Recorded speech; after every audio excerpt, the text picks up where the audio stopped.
Okay, welcome once again. It is almost 12:30 in the afternoon. Not a bad day, but not a great day.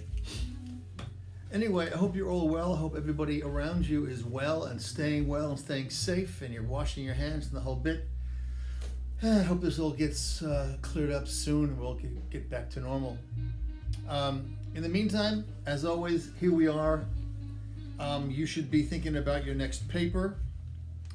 It'd be nice if you could pick something on the syllabus that's after the last paper was due a couple of weeks ago and when this one's due. So these next couple of items, I'm going to do maybe two quick videos. This one on James Joyce's Eveline, and then later on, maybe after lunch, I'll do a second one about the two poems, To the Virgins, To Make Much of Time, and To His Coy Mistress. Get those two together. So please read them, okay? If you haven't read Eveline, stop the tape, boom, read it and come back to me, okay? The next one we're going to read for next week or so is longer. It's a play. It's called Oedipus the King, Oedipus by Antigone. It's in your book. Don't be frightened of it. It doesn't take long to read. It's all, for the most part, dialogue. And for our purposes, you should make a note, we can skip the chorus part. Although, you might as well read it. But I mean, if you did skip it, it wouldn't be the worst thing in the world. It's a great story. It's just weird. It's like Jerry Springer gone crazy in Greek mythology. Anyway, read it. We'll spend a video or two talking about that. There's lots to think about there. And we'll move into drama for a while. So, in the meantime, here's Eveline, okay? Eveline. First of all, you should know that James Joyce was writing in the late part of the 19th century, early 20th century, Ireland. Very, very Catholic, Roman Catholic. They still are. But just keep that in mind. Eveline is in a little town in Ireland. And she's and he, the characters are all very steeped in the Catholic religion, and that sort of informs the way they think, the way they act, the choices that they make. Not that the story is religious. I just mean this is part of the character of these people. Just keep that in mind. What do we know about Eveline? She's a young girl. She lives at home. Her mother has passed away. One of her two brothers has passed away. Her father is old and crotchety and grouchy, and he pretty much controls a lot of what she does, takes money, gives her an allowance. But she's a good worker. This is old school. Don't forget, this is long before women's liberation. And she made her mother a promise on her mother's deathbed to take care of the family. So one of the things that comes up, and there's lots of questions here that don't actually get answered, and that's where we come in. They're all possible topics for, an essay. What is the nature of her family? Does she still need to follow her mother's wishes and be living with her father and not be on her own at this point in time? Has she paid her dues? At what point do you move on? People move out and leave and grow up, and she stays in the little town by herself in the house with the father.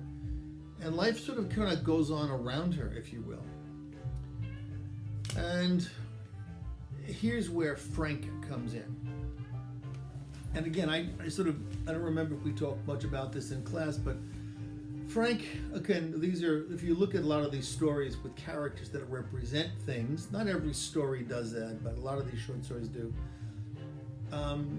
If Eveline is this sort of settled, stay-at-home, traditional Catholic girl, family life, grow up in a small town, stay in the small town, marry, have children, die. Frank represents the opposite. Frank comes in on a ship. He's a sailor, and he represents lots of things. Romance, for one. And we've talked about romance before. Romance meaning the unknown, the adventure, the mystery of life.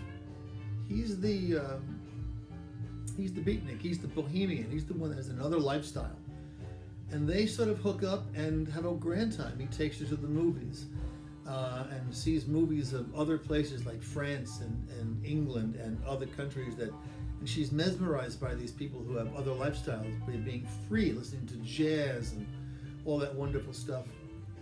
And she is completely smitten by this foreign being who asks her to go with him to Buenos Aires. I think it's Buenos Aires. Some Spanish country. Is it Buenos Aires? I think it is. Anyway. And she has to decide whether she should stay or whether she should go. And end of the story, she doesn't go.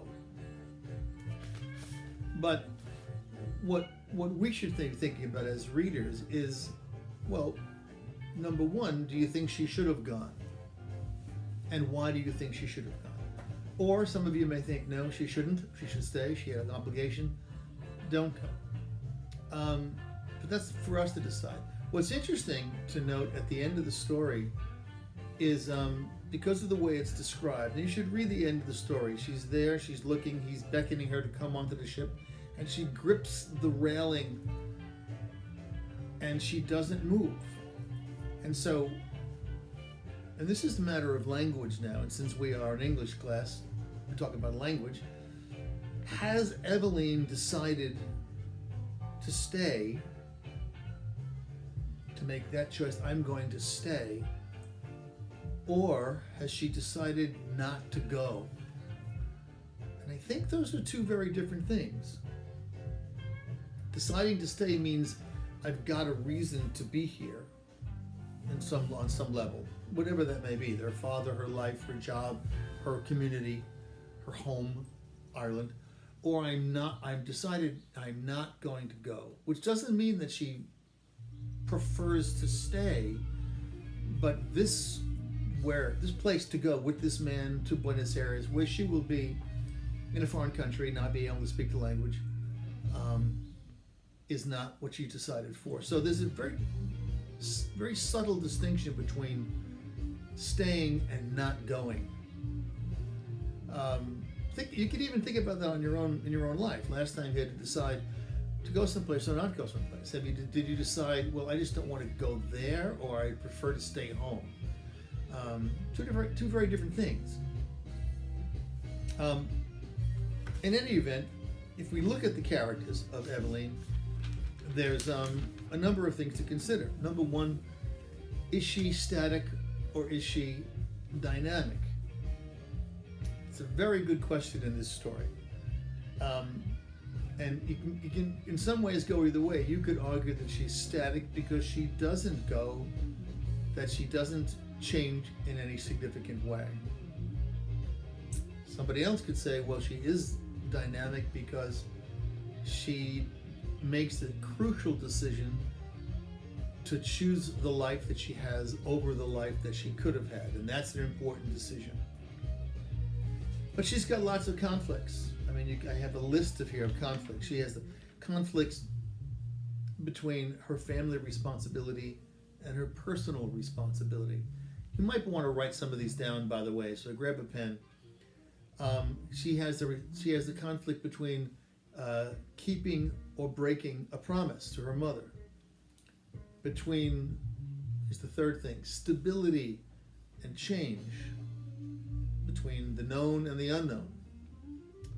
Between leaving or abandoning in some view. Between public opinion, what the folks around in the neighborhood would think of her, and personal decision to do what she wants. There's also this notion of land versus water. If you want to be symbolic, those of you who like symbols, there is this conflict between staying set on land, if you will, and getting on a ship and going. Because let's face it, I mean, he's a sailor. Even if they go to Buenos Aires, they won't be there for long. they'll go someplace else. So there's stationary and moving.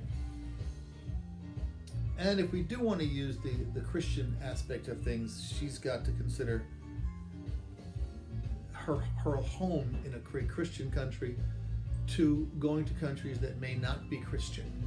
Now, I don't know if that has much to do with the story, but it's something to think about. Frank, of course, is adventure. We know that already. The family is oppressive, I think, in this particular case. Certainly her father is controlling her, and this is her chance to get out. But she doesn't do it.